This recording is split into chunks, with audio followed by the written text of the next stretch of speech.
Hey guys, it's Holly. So today we're going to be taking a look at the brand new LEGO Hogwarts Moments book, which is the Divination Classroom. And this is set 76396 and will be releasing on March 1st alongside one of the other Hogwarts Moments books and the remaining of the Harry Potter wave. This set contains 297 pieces and like the Defense Against the Dark Arts one, will be retailing for $30 and 50 Australian. That price increase for Australians, it's not nice. Now this set was sent to me by LEGO, so thank you very much, but all of the opinions in this video are completely my own. I really enjoyed the first wave of these sets. I'm really liking the look of Divination. However, not too fond of that purple color at the moment, so we'll sort of see what this set is like. So let's go and crack it open and have a close look. So here's the Divination book, and overall, I'm actually a lot bigger of a fan of this set than I originally thought I was. I'm still not huge on this really bright purple coloring. I feel like a lavender would have looked a lot better, especially when you look at the other color schemes of the previous line of books.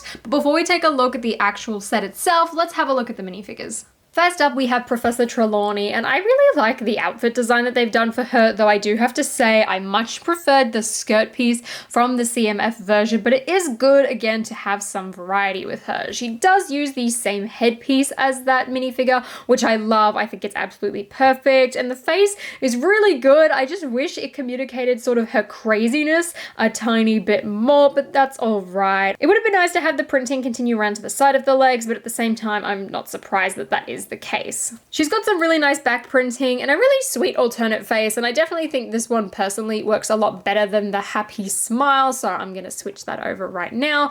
But at the same time, it's still not sort of kooky and crazy enough, especially in the Prisoner of Azkaban, where she is making a lot of really accurate predictions.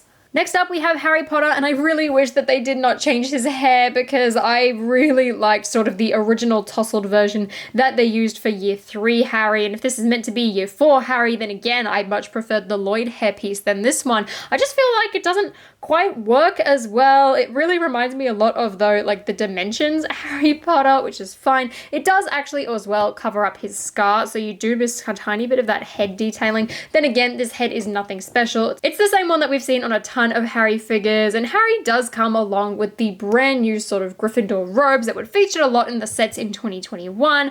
Again, I wish that this had some of the cloak printing on the legs like they did in the CMF series. It would have been awesome to have that in a set, but I am glad that they went for this and not those weird jumpers that they used a couple of years ago.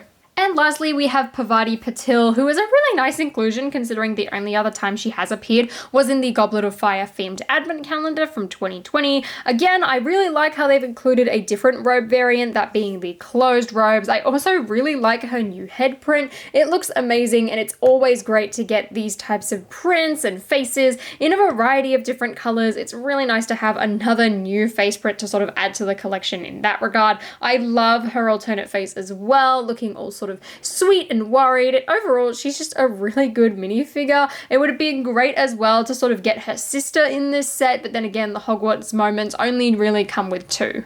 Now, this year's range of Hogwarts Moments books is a lot more user-friendly as they actually teach you how to stack it up, and these ones are pretty simple, to be honest. Firstly, the book sort of lies in this little cabinet here, then you have these pieces sort of stuck to the roof, this little one at the top, and that's everything for this one. There's really not too many moving pieces. I mean, there's a tiny bit more in here, but nothing too crazy, unlike the remaining Hogwarts Moments books, I feel, which I quite like. The less pieces, I feel like the better, or the more contained the pieces can be, the better, I should say. Now, that being said about there not being too many pieces, it feels like it doesn't quite work with the Divination Classroom purely because a lot of it is sort of built up onto the back wall, which means you have a lot of space to sort of utilize in the middle. Though unlike some of the other Hogwarts Moments books, I feel like every single piece here serves a purpose. Every single piece ties in together really nicely, which I love. I also really like the design of how this is laid up. That back wall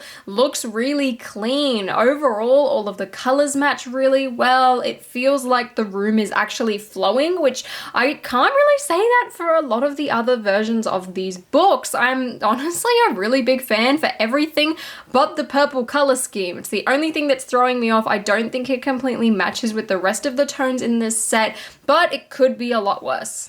So we'll take a look at each different section, starting off with the printed tile for this book, which is of course the Grimm. I'm really glad that this is included. I absolutely love that print. Not a huge fan of the lime green book though. I feel like it sort of sticks out like a sore thumb. Personally, I would prefer them just to stick to reddish brown and black and sort of have everything tied together. I mean, the green is nice, it's unique, but it doesn't really suit the rest of the color scheme. It just sticks out like a sore thumb to me, but that printed tile is incredible. Next up, you got the two little seats, which there's nothing too special about them. However, I like the fact that they are the dark red to sort of match the curtains of this set. Another staple is the good old table, which is a really unique design this time around. I quite like how it's done. It's not very big though compared to a lot of the other ones. There is still space though to put everything you need, whether that be a teacup for tea leaf reading, or you can even put the little prophecy ball on the top here, which is made using those sort of like Sesame Street Mysterio dome pieces in transparent, and then underneath there is a blue minifigure head to sort of give it a bit of color and sort of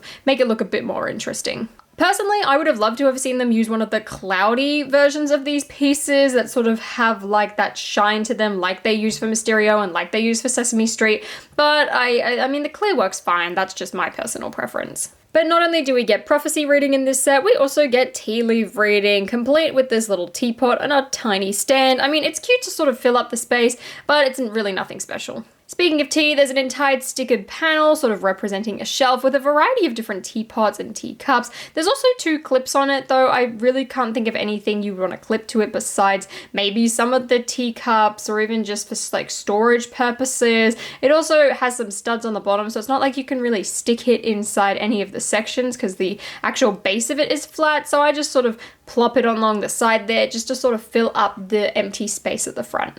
And then the last mini build is this dark red armchair, which I really like. Now there is this clip on the outside, and that is purely for you to actually store it away when you're packing everything. It hooks onto this little piece so that it can sort of sit at the top and hang down. You've got the studs as well at the bottom, so you can fold Professor Trelawny's feet down, and she can sit on her armchair. I don't really recall there being an armchair in like the Divination classroom, but I like the build, and again, I just like the little benches. I love how it fits into the color scheme of the curtains. Then as for the main book build itself, I feel like this is really nice. I love how these pieces that fold in and out are built. Unfortunately, they don't seem all that stable if you're grabbing it from the side. I love the design for the curtains. I think it's really slick and really easy and works incredibly well considering it's just a bunch of angled pieces. The sticker details look really neat. However, I feel like they're not the most sort of like accurate or realistic, and by accurate, I definitely mean these ones on the right-hand side. There's definitely as well a lot of storage space. You've got studs here, you've got studs here, you've got some studs here. You have this little cabinet thing, which unfortunately doesn't work as well as it should have, which is kind of frustrating. There's even places to put the little teacups, which sort of stack alongside and match up really nicely with the stickers. And overall, I think this is really well designed and really well planned out. So zooming on the right, you'll sort of see what I mean by the stickers don't look, all that realistic. I just sort of look at that prophecy ball here. Like, it's done in a very basic sort of cartoony style, I feel like. And to me personally, I feel like it doesn't really match the same sort of feelings and vibes that I got from the other stickers in the other Hogwarts Moments books. It's still fine, but that is definitely something that I wanted to point out. There's a lot of really nice teacups and teapots. They're definitely not to scale though when you have the minifigure teacups in the way. And overall, I love the design of these arches, using the window pieces, having the red be the curtains, as well as the yellow to sort of like tie it all up, I guess. Like, these pieces here look like they're supposed to be string almost tying up the curtains, and same deal with the ones on this side, which I really like. I also love how the tan sort of blends in later on with the spine of the book. It just feels very cohesive overall. At the top of this section as well, there are the little candles as well as this light and a giant stack of teacups because, like me, Madame Pomfrey seems to have an addiction to collecting mugs. On the left, the build is essentially the same. The only difference is this little black thing here with this really nice sort of pearlescent 1x1 round piece. Not too sure why that's there besides just attaching things to the build. It just seems kind of off, and same with these pieces up here. This is all to be able to make sure that you can incorporate all of the smaller pieces when you sort of combine the book and fold it all up together. When all of the pieces are out of it, it sort of looks out of place, but nothing too crazy. I mean, I understand the purpose. I'm just sort of confused to especially why these ones are made in brown and not tan to sort of go along with the archway itself.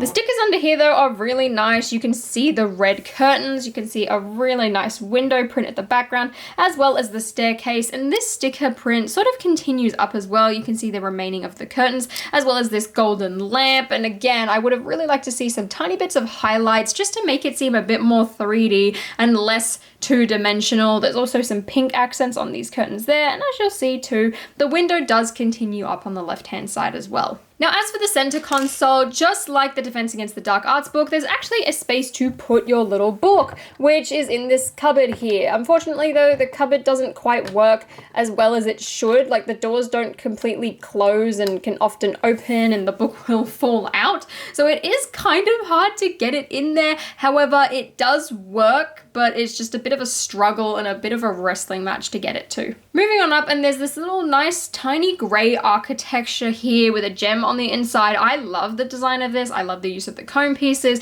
the chrome silver. Overall, it looks really good, as well as these fancy little curled bricks. I always love those pieces. Even the little cone 1x1 pieces at the very top. Overall, I think it looks really neat, and I love how it's done, and you see what I mean by the book. The entire thing just fell out the moment I used and moved it. Then lastly at the top, the tan continues on to create the very peak. You've got a completely tan owl, which sort of represents a statue. I absolutely love that. I really hope we get some more plain colored owls because I think they work incredibly well for just statues and things like this. It's incredible. There's also one of those little half round pieces at the top, which that's where you do actually hook up the chair in order to sort of leave it and put it together. Not that it works quite well now and it looks like I'm torturing Professor Trelawny, but you get the idea. The top half of this though is pretty plain. I mean, it's just a variety of different bricks, plates, and studs all sort of stacked on top of each other. It doesn't have quite the same nice look as this gray section does, but I still love the fact that it actually ties into the remaining of the book, and like I said, really gives it that sort of cohesive look that we're going for with these Hogwarts Moments books, and especially this one, it really comes together really, really well. So overall, this set really surprised me. I like it a lot more than I thought I would. I feel like it's very cohesive, it feels very complete, and it feels like you are getting quite a lot of stuff, especially in terms of like the main build itself. Maybe not so much in terms of side builds or sort of accessories that you could use, but I feel like this set is pretty substantial, though I know in Australia with that price increase, it definitely doesn't feel like it's got that same value as say the older books. That extra $10 really isn't justified here, but for everyone else, I feel like it is. But overall, I think the build is really good and I really enjoy the set. If you enjoyed the rest of the Hogwarts Moments books, I highly recommend picking this one up. I think it's pretty cool. If you weren't a huge fan of them or don't really care for them or want them on a bookshelf, then definitely you can give this one a pass. I don't think the minifigures are all that interesting unless you don't have a Professor Trelawny, then I would recommend picking it up for her. I think she's really cool and you'll definitely enjoy the set as well. But let me know your thoughts on this set down in the comments below. Do you plan on picking it up? Are you going to skip this one? Is it a pass? And if you enjoyed this video, please give me a thumbs up and consider subscribing to my channel down below. And until next time, I'll see you later.